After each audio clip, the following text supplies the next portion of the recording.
I'm confused because when Cory Booker brought up Sudan as a deflection in his convo with Jennifer Welsh, everyone rightfully called it for what it was, cowardly and repulsive deflection. Why is it different for you? Because people fucking hate me. Because I've been a loud and annoying leftist for 10 fucking years, chatter. 10 years. For 10 fucking years, I have pissed off everyone, even people who would otherwise be aligned with me. That's it. Most of it is because there are people in here who were in here who felt wronged by me and fucking despise me for that reason. I'm Sudanese, small head, you ain't so bad, kid, thank you. And Booker was changing a very specific subject he was clearly trying to run from. Yes, but my assessment in that moment, or the reason why I always am like, I have talked about Sudan, but why are you bringing it up in this circumstance, is because it is the most common deflection point. That's it. The thing is, I'm stubborn as okay? I'm a stubborn ass motherfucker. And I don't do this so that people think I'm cool. Nobody thinks leftism is cool. I wish they did. It would be awesome. I wish they did, but they don't. And a part of the reason why they don't is because we're fucking annoying. All of us on the left, we're fucking annoying. We're constantly going me, me, me, me, me. We're constantly chirping. We love chirping. We chirp all the time. We are unimaginably hostile to people who are ignorant. We are unimaginably uncharitable to everybody else, and even people who we perceive as having a slight deviation from our ideology. It's just the truth. Face thinks you're whack, or rather your audience is, because of this reason. They would not have blinked about this recent controversy. There are so many other communities out there who much rather find themselves in the throes of like all of the most like right-wing, racist, bigoted shit, as opposed to this community, because this community is so unimaginably hostile to perceived slights, some of which is obviously deserved, but some of which is not. And this is an issue in my audience, and this is something that I've yelled about quite a bit. The irony is, of course, whenever I yell about it, people then, the very same people who constantly talk about that shit will use that as another opportunity to further relitigate how bad I am. We have a real issue. That's why, what's the first thing that I always say? Be normal. No, it's not all leftists are like that. I think it's just you, dog. You're just an asshole. No offense, but as someone who agrees with 80% of your politics, it's crazy how unlikable you are. I don't even know why. Okay, who do you perceive as a more likable figure? Like this is what I mean. This is what I'm talking about. I like that the three people that you mentioned as a much more likable figure are the three people that I have direct communication with, like are the closest, with the exception of, I mean, I guess like Rashida Tlaib or Ilhan Omar. They like me quite a bit, as a matter of fact. Maybe they see something you don't. I don't know. Also, those are politicians. They have to be, probably because they don't watch your stream. Oh, okay.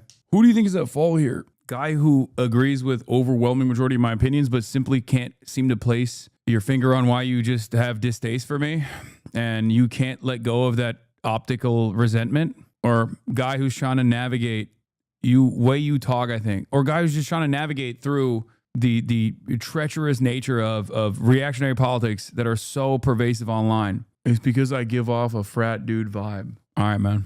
As I said time and time again, I'm hard-headed and I'm stubborn. And I think that is what is necessary to get the point across sometimes. And also, I think it would be insincere if I were to try to re-triangulate my message to the aesthetic tastes of people who don't like that I come across like a frat bro. But a couple people mentioned you in particular when they mentioned that they're tired of seeing frat bro leftists. Yeah, okay. You build it. If you build it, they will come. I have no control over who I am. This is just who I am.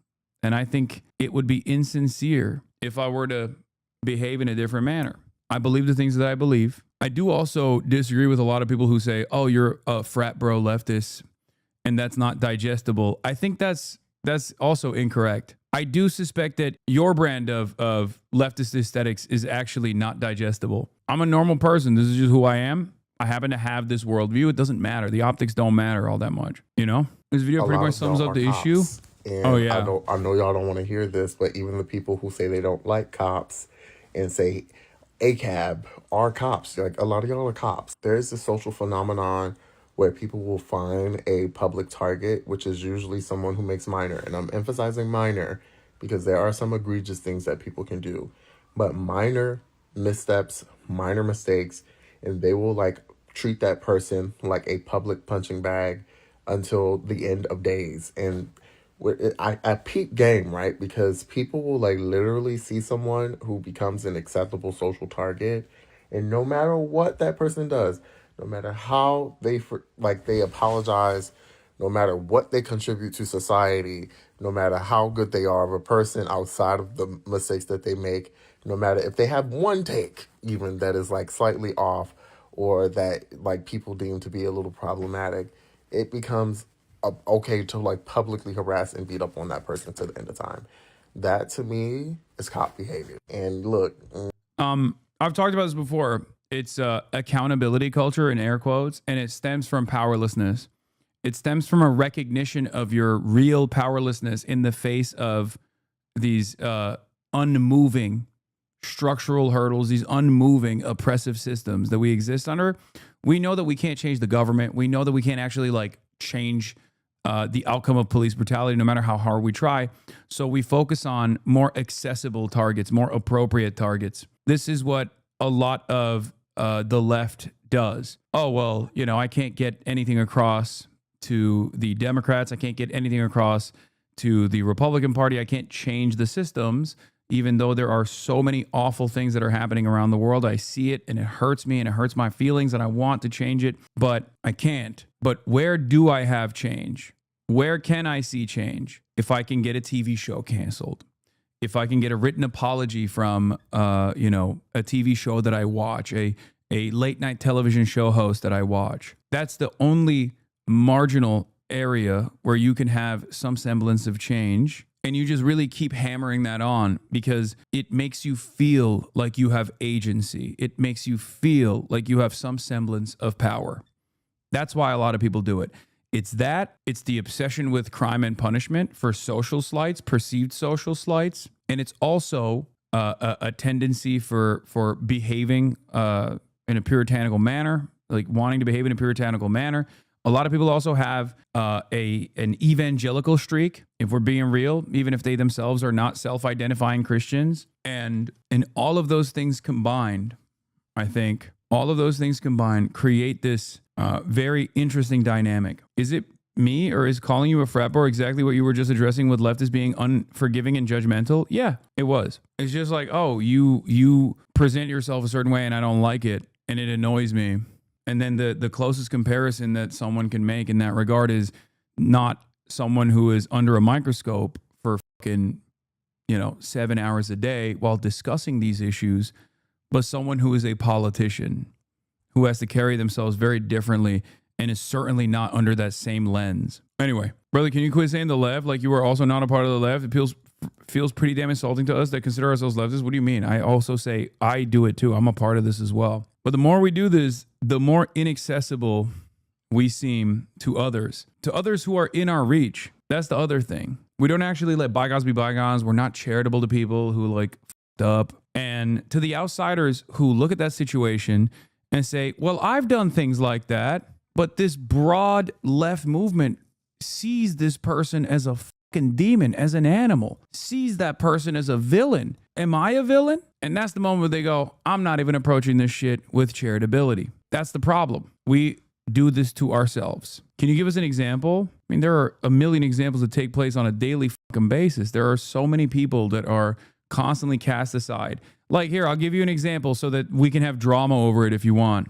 Like people were screaming at Cutie Cinderella. And I looked through the people that were yelling at Cutie Cinderella. Not many of them were actually fans of mine because Cutie Cinderella responded to Aiden Ross and Asmongold doing a competing award show or something. And everyone got mad at her and they were like, why are you highlighting these right-wing figures? It's true. Aiden Ross and Asmongold are right-wing figures. They are. But like, this is not any sort of serious, sincere advocacy. And I'm not even taking ownership over the people that were doing that because like I literally looked to see if these were like genuine fans of mine or something. Because guess what? They weren't. But also guess what? Every other community that saw people yelling at Cutie Cinderella, Do you know what they think? They think it was my audience that did that, because anyone who feels slighted by a hall monitor on the internet immediately associates that with the broad leftist movement. For many people who have horse blinders on, that don't see the world outside of this like little confine that we exist in this little echo chamber that we live in, I am the representative of all things left and all things woke. They don't see so many people that would yell at Cutie for something like that also yelling at me, saying I'm anti-black, saying this, saying that. They don't see that shit. Or when they do, they go, oh, here it is. These woke libtards are eating each other alive once again. For the average person, they don't have the political education to sift through the different sects of the left, the different ideological tendencies of the left. They just broadly see everything as the Democratic Party, libtards, and they look to all of us in that same way. I'm not exactly certain how we move beyond this, because this is historically, this is as long as the left has existed. But that's just unfortunately the reality. We are always presented as the more toxic version of Asmongold, just so you know. Not to like the normies, but at least on the broader like internet culture arena, I need you to understand something very important. People think we are more annoying and more toxic than rapacious, monstrous right-wingers, because there is a sense of comfort that the average person has with a rapacious, monstrous right-winger, even if they are literally victim to their relentless attacks. Black and brown people. You can extend this to even the Donald Trump vote, because most people don't have the political education. They just simply look at the vibes. And the vibes are liberals are annoying. Liberals are the annoying HR people at your job, or liberals are the annoying hall monitors at your school, and that they're constantly fucking yelling about shit that doesn't matter. They're constantly checking people. They're constantly saying, like, you're doing this, you should be doing something different. Fuck you. This is irredeemable. The vibes have been for decades. Very difficult to overcome this problem.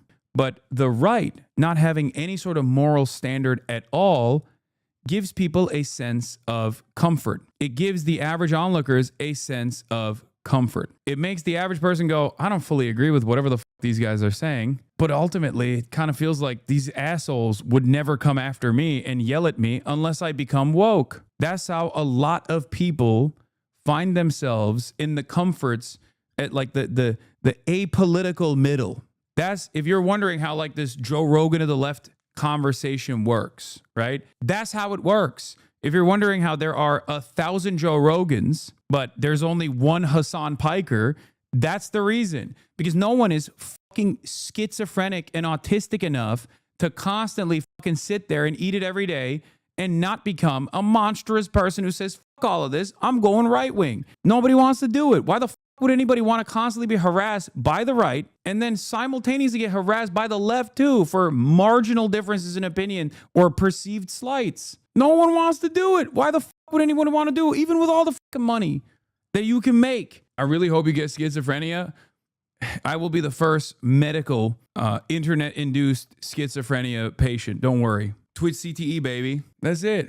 There's a reason why there is a reason why so many people look to broadly what the left represents and only sees being fucking annoying. Like only sees the vibes as annoying, smarmy hall monitors. Is one of the worst aspects of the left broadly. And it's something that I try to, for the past decade, change, and it still doesn't fucking work. Even in this community, there's hella people that go crazy. Your niche is on the left. The right wouldn't welcome you or take you even seriously at this point. You're so fucking stupid. The right takes in rapists, brother. You're so dumb for that statement. Are you fucking kidding me? The nuts that they would fire off if one day I were to be like, yeah, fuck this socialism bullshit, you know? I'm sick and tired of it. I'm sick and tired of it. I'm actually a liberal. I'm actually a reasonable liberal who agrees with the right on every single issue all the time suspiciously. Are you fucking kidding me? I know the talking points better than the right does.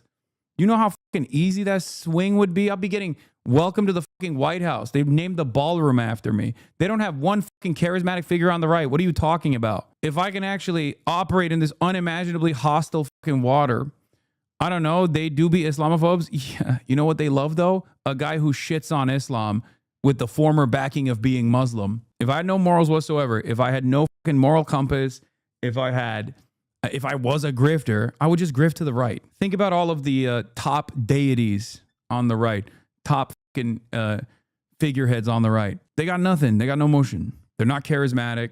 They don't have no riz. They don't ever have to fucking navigate the treacherous spaces of being a fucking leftist. There's no purity testing on the right. They just go, oh, you like Trump? Great. I remember Your Rage was open to doing a collab stream a few years ago, but he said he changed his mind after he saw how much shit you got for even thinking about playing the Harry Potter game. If they treat their own man like that, how are they going to treat me if I fuck up? Was his reasoning for dropping the collab idea? Yeah. And I know for a fact so many people are not going to understand the broader lesson here that I'm trying to fucking instill upon my audience and think, oh, he's just fucking sad that he can't fuck around with his millionaire buddies. Oh, woe is me. Big old millionaire. Can't even hang out with his millionaire buddies and he's offended and he's sad. No, dude. It's the overall vibes that we put out. Most people, we don't market ourselves at all. We just don't. We don't fucking market ourselves. And we just expect people to get on board because we're right without even presenting an argument as to why we're right. Add on to that the misinformation spiral that people go through, and there you have it.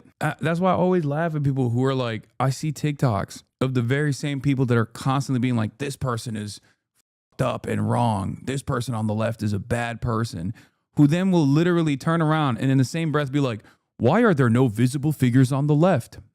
I wonder why. Because you killed them. Like, what do you mean? And the only people who can actually overcome that, because if you are trying to become a propagandist for the left, you literally have to just never listen to that noise. You have to make sure that you abide by your principles and you're honest with yourself and you're honest with your audience, and don't get disturbed by the noise. Don't do it. There are a lot of people in here who for many, many years have told me, oh, we shouldn't allow this person in the community, or we should be less open-minded about perceived slights, even if they're on a journey of learning, like shutting off people entirely from the journey of self-development, right? We do this all the time. And those people, because I don't listen to them, can now benefit from a much larger community of support. Because if I were to do that when I had 35 viewers, I would have stayed with 35 viewers. If I were to do that when I had 350 viewers, I would have stayed at 350. If I were to do that at 3,000 viewers when the demands were being made, I would have stayed at 3,000 viewers. And I didn't do it. There is no value in perceived exclusivity. There is no value in gatekeeping, especially if your goal is to instill broad awareness, to unlock class consciousness, you know? Y'all gonna jump me for this, but we always dismissing the intolerant left thing, but I do think there's something to explore around how there is such a thing as being punitive and unforgiving, and it happens a lot in online. Look at this fucking asshole. Oh man, you really did me so solid. Thank you. Just to prove a cynical point, you're willing to call yourself a Nazi publicly? What are you doing? Okay, fuck you then. How about that? Faces. And look, somebody 2 decades from now should not be paying for using a slightly phobic word, or even if they do apologize and acknowledge it, or saying something out of pocket once and acknowledging it and not saying it again. I do think y'all are cops. No shade. No shade, no I do. Oh wait, and one more thing. A lot of the times these targets are women, queer people, black people, brown people, mostly black people, and then some disabled people. If it's a person on the margins, it makes it easier for y'all to do it because it justifies you hating people who are marginalized, because you won't do it with your chest outside of that.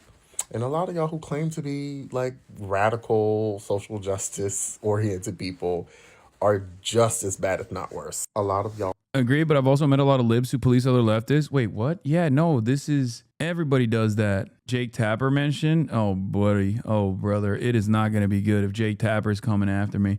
But yeah, no, liberals do that as well. Liberals also certainly do that. That's annoying. Liberals broadly do it to their left flank, but they also do that to their right as well. They do it all the time. As a matter of fact, they probably do it even more frequently than the left does. The examples he's saying is very different to some of the people in this community. Side eyes, though. He's not apples to apples. All right, someone clip me the Jake Tapper mention. Like, Jake Tapper's a great example. He's literally doing something that we just talked about in terms of like cancel culture, right? Like, Jake Tapper doesn't like me for obvious reasons. And I suspect that he's not going to fucking defend me. He's using this as an opportunity to fucking take a couple pot shots at Zoran and shit. Mamdani's affiliation with Hassan Piker, who is a progressive podcast host who had said something along the lines of America deserved 9/11 or something along those lines. That's what he said he was referring to. But moving on, Nina Turner, Cuomo was pressed last night on his past quite a bit, particularly the sexual harassment claims. One of Cuomo's accusers was in the audience, Charlotte Bennett, invited by Mamdani. That's a move we first saw pulled by Donald Trump against Hillary Clinton and by association, Bill Clinton. How do you think Cuomo did on those issues? Well, he took the words right out of my mouth, Jake. I was going to make reference. Okay, to Jake actually didn't f me. Respect Trump the did Jake. during the debate. My He mistake. didn't do My well. mistake You for can't assuming really he was going to explain f away. me. These were credible accusations. They were not wild accusations. They were very credible. And it's really hard to try to explain something of that magnitude away when you are running for office. So he didn't do well. I mean, he tried, but you just can't.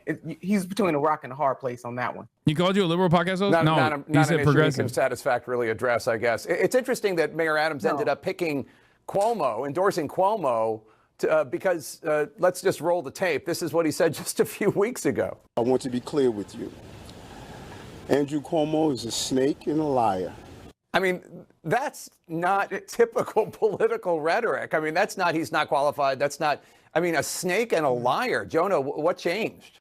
I've been trying to figure this out. I don't pretend to know, but there's a lot of New York City, big Republican donors that have been leaning on Trump to lean on Adams to endorse Cuomo. Adams is sort of, a creature at this point of the Trump administration, given the pardon that he got. And so I'm sure all the pressure went that way. And I do think that, as the snake and liar comment notwithstanding, you do get the sense that Adams resents Mamdani more than he resents Cuomo at this point. Well, his interest One changed, leader in New Jake. York who's... Go ahead. His Nina. interest changed. His interest changed. Politics makes for strange bedfellows, as the quote goes. And so that is why he is doing it. I don't see this any different from having the current vice president, J.D. Vance, make reference to President Trump and Hitler. Their interests have changed. And so it is in Mayor Adams' interest to be with Governor Cuomo. And that's exactly what it is. It is his self-interest. He's not looking out for the voters or the citizens in New York. You're referring to then citizen J.D. Vance in a private text chain, no longer private, using the Hitler comparison with Donald Trump. One leader in New York who still has not announced whom he might endorse is House Minority Leader, New York Congressman Hakeem Jeffries. Take a listen. It doesn't even. As you indicated, Wolf, early voting starts in a few days. And, I look forward to saying much more about the mayor's race, as I've promised. In advance of that moment, we'll have more to say about the mayor's race sometime soon. Nina, the election's in 12 days. I mean, exactly. Yeah, that's what I'm asking. What do you think? What does it say that I don't think Schumer's endorsed now either? No, they just might as well just confess and say they don't want to endorse Assemblymember Mamdani and just move on instead of playing in the faces of the people of New York. At this point, who cares whether Leader Hakeem Jeffries endorses or not? Thanks to both of you. Really appreciate it. Great having you here. Go ahead, Jonathan. Final thought. I beat cancer. Congratulations, translucent Trey. Is a problem for national Democrats. Jeffries is trying to get Democrats in a whole bunch of diverse districts from across the country elected to the House, and they see Mamdani. According to NBC, the Cuomo campaign linked the New York Post article about you to every journalist asking about his Islamophobic comments. Andrew Cuomo says that that's another problem when radio host says Zoran Mamdani would cheer a terrorist attack. Wait, what? What the f is up with this guy? Rich, as a party spokesperson for Cuomo, told NBC News that Cuomo did not agree with Rosenberg's comments and that his response was in reference to a comments by a progressive streamer, Hassan Piker. Cuomo's repeatedly criticized Mamdani for appearing with Piker, who once said America deserved 9/11 before he called the comments inappropriate. Piker was not specifically invoked during that part of the interview, and Mamdani said at last week's mayoral debate that Piker's comments were objectionable, reprehensible.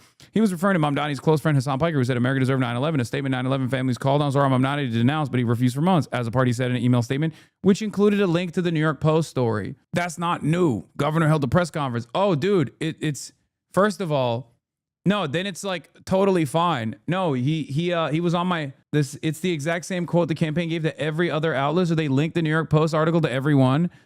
Oh, dude, it's fine. It's fine, dude.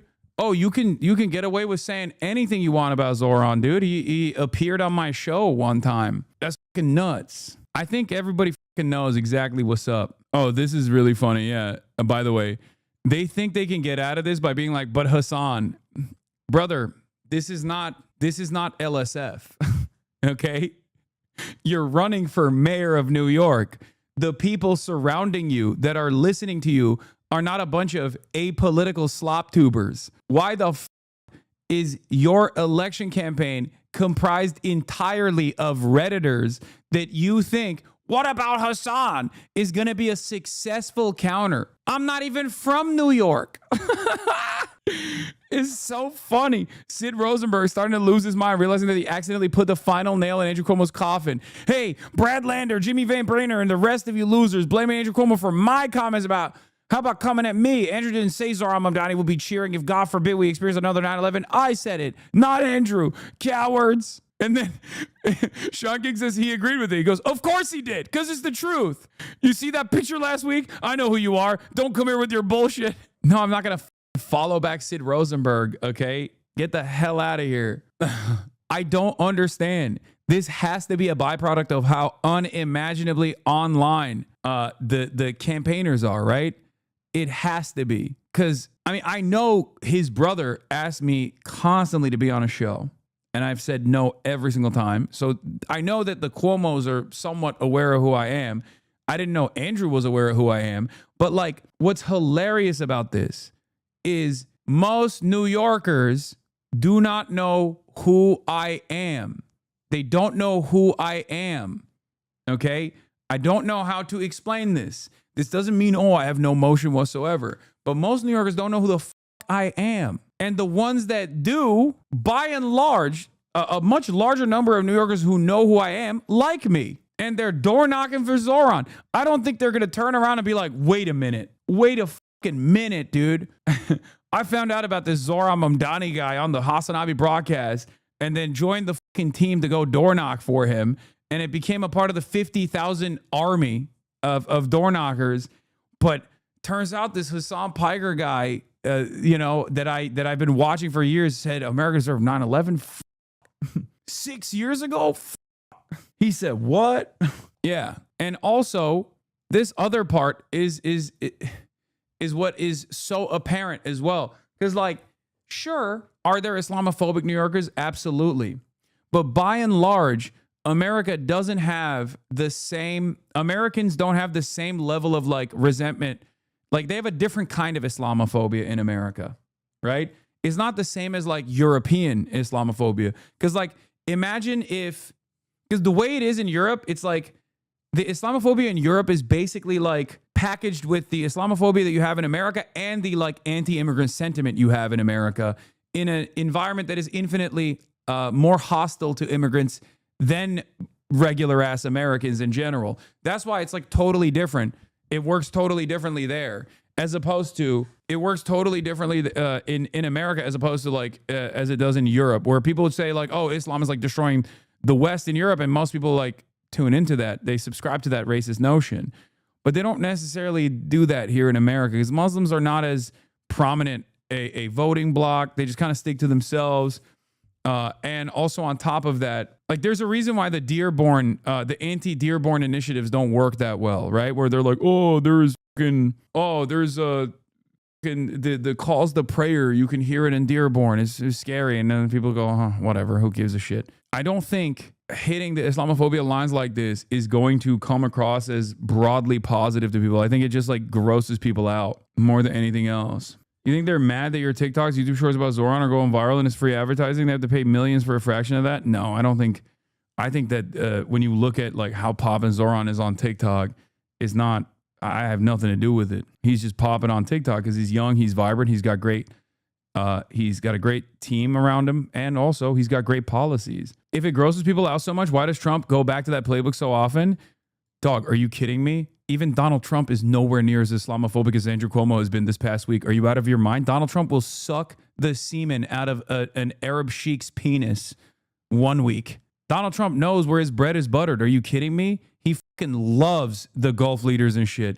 He wouldn't dare talk shit about Islam as broadly as Cuomo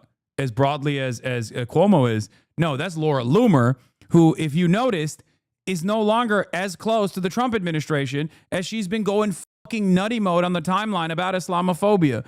Yeah, but saying a sheik is Muslim like saying Trump is Christian? Yeah, but they do hear the Islamophobic statements. Sequoia Partners unironically lost their chief operating officer recently due to the fact that dipshit that runs Sequoia was running his fucking mouth about how Muslims are infiltrating the country. They lost a high-level C-suite executive, okay? And not only that, but now a bunch of those Gulf leaders that dump loads of money into Sequoia Partners are talking about how they're going to pull out because they're like, why would we give you our money if you're talking like this about Muslims and Islam in general? Yeah, that Sequoia guy always tweets about me too. He's a fucking freak. I think you guys forget, like, these dudes are moneyed up. Yeah, here it is. Buried at the end of the article. This is from Financial Times. Sumaila Balbale, a practicing Muslim, left the venture firm after it decided not to discipline the outspoken investor for a post about Zohran Mamdani. Sequoia COO quit over Sean McGuire's comments about Islamism. The scandal has also soured Sequoia's relationship with some top Middle Eastern investors. One financier based in the region who has worked with Sequoia described McGuire's comments as a humiliation. A lot of sovereign wealth funds from this part of the world are not going to work with this guy. If you notice, Donald Trump never talks about how Zoran is an Islamist. He says Zoran is a communist. Are you not wondering why Donald Trump, who does not hold back on racialized animus on any capacity, rarely ever talks about Zoran's beliefs? You don't f with the money. Andrew Cuomo is unironically more Islamophobic than Donald Trump is in his commentary, of course. I'm not talking about behind closed doors or whatever. Donald Trump knows where his bread is buttered. He knows. And yeah, sure, maybe the Gulf leaders are not like, truly practicing Islam or whatever. Who gives a shit? You're still shitting on them. Okay? Like nobody, when someone calls a black person an N-word, nobody goes, oh, well, hold up. Maybe it was because it was deserving. No, everybody understands exactly what that means. And Islamophobia works in the same fucking way. When someone's like, oh, all Muslims are barbaric, or this Muslim is barbaric and a terrorist, all the other Muslims hear that and they go, okay, well, fuck you then. Like people forget that, motherfuckers have access to the internet over there, okay? They're super wealthy and they see it. A lot of sovereign wealth funds from this part of the world are not going to work with this guy. That's for sure. He is not welcome here, he said. You work for your limited partners and founders. You are entrusted with serious capital by investors, the person added. This is not good for the brand. Anyway, we got through the first 30 seconds of this until I went on like 11 different tangents, but that's what these fucking assholes don't realize.